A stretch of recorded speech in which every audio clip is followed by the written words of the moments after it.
Hey everybody, it's your friendly neighborhood farmer Free Range Kara, and boy, was 2022 a year. We finally made it, guys, we did it. Another year, successful. I just thought it'd be a fun little thing to do to recount my past year and go over some stats from the matches that I had. A harvest of my previous matches, if you will. We'll start it off, I had a total of 29 matches. I was supposed to have 30, but my last show got canceled due to weather. Womp womp. That's okay though. 29 matches ain't too bad. I mean, I'd love to have more, but I think, like, the matches that I did have, I really had a good time. Like, I can't think of a match that I didn't like this year that I had. Of those 29 matches, I had a grand total of 21 opponents, not counting like wrestlers in scrambles or battle royals or things like that, because I don't think that gets to count. So I had 21 different opponents, and let's see, 11 of those opponents were new to me. So over half of the people I wrestled were brand new to me, which is awesome.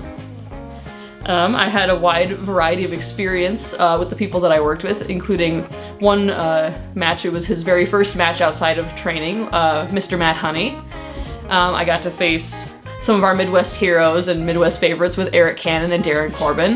And then I got to face some really high profile people like Kiera Hogan and Sky Blue from AEW, which was really cool. So I kind of got the whole spectrum of experience levels this year, and it was really fun, and really enjoyed everyone I got to work with this year. The person I wrestled the most this year was the Spider, Blair Onyx. We wrestled a grand total of 3 times. It's good to have some familiarity, especially when you're wrestling someone. Makes your matches better. Really appreciate. Thank you, Blair. I wrestled for 3 different titles. I wrestled for the WrestlePalooza Championship at First Wrestling against Darren Corbin. Unfortunately, ended in a DQ, so no title for me, but maybe next time. I wrestled for the Future Clash Championship for Higher Ground Wrestling against Shane Black. Match ended in a no contest, so again, no title for me, but we'll try again next year. And then most recently, I wrestled for the Destination Invitational Trophy up at Destination Pro. That was a scramble match, and unfortunately, I didn't get the win there either. So not a great year for championships for me, but that's okay. We'll get them next year. So in total for titles, I started off the year with 0 titles, and I ended the year with 0 titles. In terms of promotions that I worked a grand total of 7 promotions this year. That's a good number. I'm hoping to get that up next year. I wrestled in 3 states this year. I'd love to do more, but I'm happy with the ones that I got to work. I worked in Minnesota, Wisconsin, and in Illinois. So nice local areas, and we'll do our best to venture outside of that next year. I know for sure next year I already have 3 different states lined up, so it'll be fun. I wrestled in 2 countries. Of course, America, because that is where I wrestle mostly. But I also took 2 different trips to Canada this year, and I got to wrestle for WPW Winnipeg Pro Wrestling up in Winnipeg, Manitoba, Canada, which was really fun. And then I wanted to list a couple of my most memorable matches, or most memorable things that happened for me during the year. One of the more unique opportunities I had was during one of our Halloween shows. I was kidnapped by Michael Myers and had to pull out some final girl and help Eric Cannon finally defeat Michael Myers in the main event of the show. So how often do you get to say you get to wrestle a horror villain? Another cool moment for me was I finally, after 5 years, I finally got to wrestle my mentor and my trainer Eric Cannon. We had a match earlier on this year, and it was everything I hoped it would be. Unfortunately, he got the better of me, but I mean, man's got 21 years of experience. I still have so much left to learn, but it was awesome to finally get to wrestle the man that like helped train me and like get me to where I am in wrestling. So that was really cool.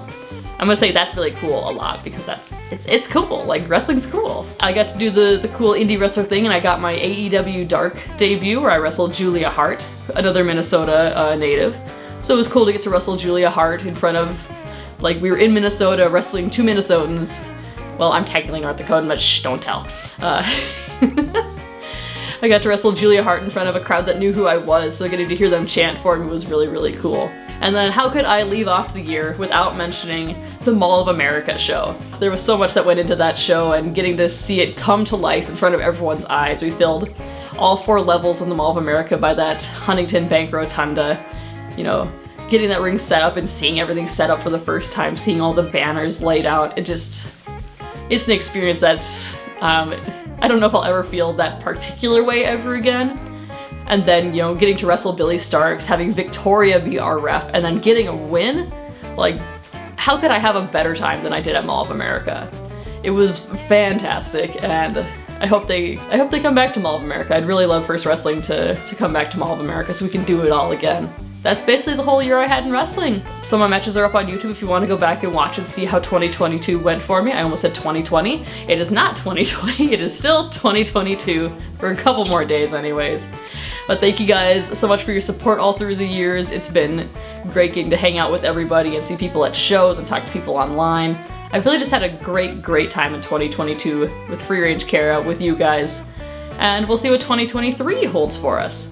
Again, thanks so much for your support, and we'll see you next time. All right, bye-bye!